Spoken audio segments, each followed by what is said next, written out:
काल शिवसेना आणि राष्ट्रवादीनं जो महायुतीच्या उमेदवाराला पाठिंबा दर्शवला ती गोष्ट साहजिक होती, परंतु शेवटच्या दिवशी अक्षरशः त्यांनी पाठिंबा दर्शवला आणि त्या अनुषंगाने मला काही लोकांनी विचारणा केली की मी तुमचं त्याबद्दल मत नोंदवा. त्यामुळं आज सर्वांची या ठिकाणी हितकूच साधण्यासाठी आणि विशेषतः मतदारांना माझ्या भावना पोचवण्यासाठी या ठिकाणी मी आपल्यासमोर आलो आहे. या सातारा जिल्ह्यामध्ये खरं तर हे 4 प्रमुख लोक आहेत जे छत्रपती घराणं आहे, शंभूराजे असतील, मकरंदाबा असतील, प्रमुख व्यक्ती आहेत. आणि मकरंदाबांनी आणि शंभूराजेंनी जो या ठिकाणी पाठिंबा दिला तो खरंच त्यांच्या मनापासून दिला का की एक राजकीय त्या ठिकाणी एक दबाव होता आणि त्यामुळे दिला, याचा मतदारांनी खऱ्या अर्थानं जरा अभ्यास केला पाहिजे. या लोकांना जर विचारलं की जर तुमच्या मनातला उमेदवार कोण, तर ते मनापासून जर त्यांनी सांगितलं तर नक्कीच ते माझं नाव घेतील. याचं कारण असं आहे, या सर्वांशी माझे 2 पिढ्यांचे संबंध आहेत. आज मकरंदाबांचे वडील लक्ष्मण तात्या जिल्हा परिषद अध्यक्ष असताना माझे वडील त्या ठिकाणी जिल्हा परिषद सदस्य होते आणि मान तालुक्याचे सभापती होते. आमचे 2 पिढ्याचे संबंध आहेत. शिवेंद्रबाबांचे वडील अभयसिंहराजे आणि माझे वडील वर्गमित्र होते. माझं नाव अभयसिंह त्यांच्यामुळेच ठेवलं गेलेलं आहे. उदयन महाराजांचे आणि आमचे परिवाराचेही तशाच पद्धतीचे संबंध होते. शंभूराजे त्या काळात मंत्री असताना शिवसेनेच्या सरकारमध्ये आमच्या आई शिवसेनेतून जिल्हा परिषद सदस्य होत्या. तर अशा पद्धतीने या सर्वांचं माझं भावनिक नातं आहे. परंतु एक राजकीय कंपल्शन असल्यामुळे त्यांना असं सांगावं लागत आहे की आपण महायुतीच्या म्हणजे भाजपच्या उमेदवाराला सहकार्य करा. परंतु खऱ्या अर्थानं मतदारांनी गेल्या काही दिवसात झालेला संघर्ष अगदी डोळ्यांनी जवळून बघितलेला आहे. आणि माझं मतदारांना एकच आव्हान आहे की तुम्ही या सर्व नेत्यांच्या भावना ओळखा, त्यांच्या शब्दांवर जाऊ नका. त्याचं कारण असं आहे की माणसाच्या मनात राग असला तरी तो व्यक्त करता येत नाही, अशी परिस्थिती या सर्वांची झालेली आहे. आणि जर समजा यदाकदाचित असं होणार नाही, पण जर समजा या ठिकाणी भाजपचा उमेदवार निवडून आला तर जेव्हा गुलाल खेळला जाईल तेव्हा तो गुलाल खेळत असताना त्या शहरातले नगरसेवक तुम्हाला गुलालात घेणार आहेत का तुमच्या समोर येऊन गुलाल खेळून तुम्हाला चिडवणार आहेत, हे महायुतीतल्या शिवसेना आणि राष्ट्रवादी या दोन्ही पक्षाच्या नगरसेवकांनी आणि जिल्हा परिषद सदस्यांनी इमॅजिन करावं, लक्षात घ्यावं किंवा याचा विचार करा की येणाऱ्या काळात जर भाजपचा उमेदवार निवडून आला तर त्या ठिकाणी गुलाल खेळताना भाजपचे कार्यकर्ते तुम्हाला चिडवणार आहेत.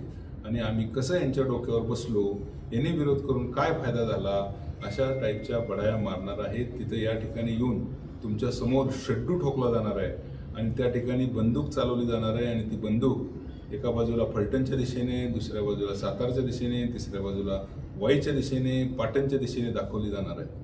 आणि हे तुम्ही डोळ्यांनी अनुभवाल.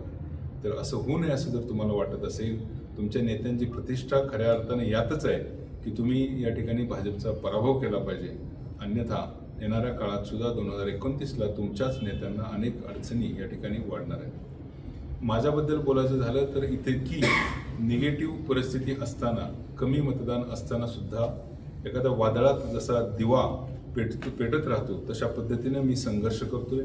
या देशाची परिस्थिती अत्यंत भयावह झालेली आहे. तरुणांना रोजगार नाही, महागाई प्रचंड वाढलेली आहे. आज मी डिझेल 102 रुपये प्रति लिटर प्रमाणे भरलेलं आहे. आणि देश संकटात असताना या ठिकाणी विचारधारेचं बऱ्याच प्रकारे मोठ्या प्रमाणात विचारधारेचं युद्ध सुरू आहे. एका बाजूला शिवशाहू फुले आंबेडकरांची विचारधारा पुसली जात आहे. अभ्यासक्रमातले सिलेबस बदलून त्या ठिकाणी RSSवादी अभ्यासक्रम त्या ठिकाणी आणला जात आहे. एकंदरीत सर्व देशाचं, आपल्या देशाचं जागतिक मूल्यांकन कमी झालेलं आहे. पासपोर्ट रँकिंग कमी झालेलं आहे. येणारा अर्थव्यवस्था पूर्णपणे ढासळलेली आहे. अशा परिस्थितीमध्ये विरोध करणं सुद्धा अशक्य होऊन बसलेलं आहे. अशा वेळी सुद्धा मी खंबीरपणे या ठिकाणी एका मोठ्या शक्तीचा सामना करण्यासाठी तयार आहे. माझं ऑपरेशन झालं होतं. मला खऱ्या अर्थानं डॉक्टरांनी रेस्ट घेण्याचा सल्ला दिला होता. व्हायब्रेशन्स मला चालणार नाहीत, गाडीतून प्रवास चालणार नाही असं सांगितलं होतं, तरीही या वादळात या मोठ्या शक्तीसमोर लढा देण्यासाठी मी सज्ज झालो. आपल्या सर्वांसाठी मी खरं तर लढतोय. हे नगरसेवक असतील, स्थानिक स्वराज्य संस्थातील सर्व प्रतिनिधी असतील, आपल्या स्वाभिमानासाठी, सर्वसामान्य जनतेसाठी मी या ठिकाणी उभा आहे आणि लढतोय. माझीच आपल्याला प्रामाणिकपणे विनंती आहे की तुम्ही या लढणाऱ्या अभय जगतापच्या पाठीशी ठामपणे उभं राहावं. जर मी या ठिकाणी लढायला उभं नसतो तर फक्त आठवून बघा, हेच लोक ज्यांनी कधी एकदा महाराजांचा अपमान केला होता, यांनी कधी एकदा शंभूराजांचा आणि मकरंदाबांचा अपमान केला होता, हे लोक यांच्याकडे आले असते का? ही निवडणूक जर एकतर्फी झाली असती तर मकरंदाबांचे उंबरे यांनी झिजवले असते का?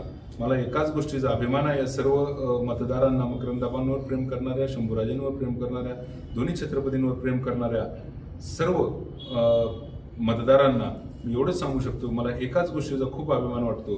किमान मी या निवडणुकीत उभं राहिल्यामुळं या उमेदवाराला या सगळ्यांचे उंबरे झिजवावे लागतात, त्यांचे पाय धरावे लागतात आणि मी खऱ्या अर्थानं या चौघांची ताकद काय आहे ही या उमेदवाराला आणि भाजपला दाखवून दिलेलं आहे. त्यामुळं मी त्यावर सुद्धा खूप खुश आहे की मी खऱ्या अर्थानं तुमच्याच नेत्यांची ताकद काय आहे ह्याचा खरा धडा या उमेदवाराला दिलेला आहे.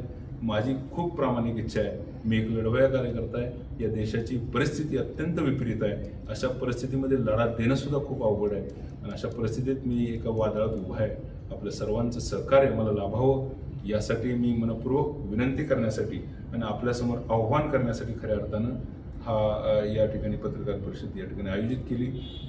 मतदार बंधू आणि भगिनींनो, कृपया एखाद्या लढणाऱ्या कार्यकर्त्याच्या पाठीशी उभं राहा, अन्यथा येणाऱ्या काळात या भाजपरूपी राक्षस संपूर्ण देशाला खाऊन टाकणार आहे आणि लोकशाही संपून या ठिकाणी गुलामगिरी येणार आहे. आणि म्हणूनच भवितव्याचा विचार करून, आपल्या पुढच्या पिढीचा विचार करून आपण मला मदत करावी. नुकतीच अतुल कुलकर्णी हे जे चित्रपट अभिनेते आहेत, त्यांची एक पोस्ट आपण बघितली असेल. ती पोस्ट मी तुम्हाला सांगतो. कॉक्रोच आंदोलनानंतर, कॉक्रोच पार्टीच्या दिल्लीच्या आंदोलनानंतर त्यांनी एक पोस्ट केली होती की या नव्या पिढीला त्यांनी माफी मागितली या नव्या पिढीची. कारण त्यांचं असं म्हणणं होतं, स्वातंत्र्य, समता, बंधुता हे जी मूल्य आम्हाला मागच्या पिढीनं दिली, ती मूल्य आम्ही पुढच्या पिढीपर्यंत ट्रान्सफर करू शकलो नाही आणि या मागच्या 10-12 वर्षात या देशातून स्वातंत्र्य, समता, बंधुता पूर्णपणे नष्ट झालेली आहे आणि पुढच्या पिढीच्या हातात आम्ही जो भारत देतोय तो भारत या सर्व मूल्यांपासून वेगळा आहे. हा पूर्ण गुलामगिरीकडे जाणारा भारत आहे आणि अशा ठिकाणी मी या ठिकाणी ती मूल्य पुन्हा जपण्याचा प्रयत्न करतोय. तर माझी तुम्हाला सर्वांना नम्रतेची विनंती आहे की आपण सर्वांनी मला पाठिंबा द्यावा. धन्यवाद.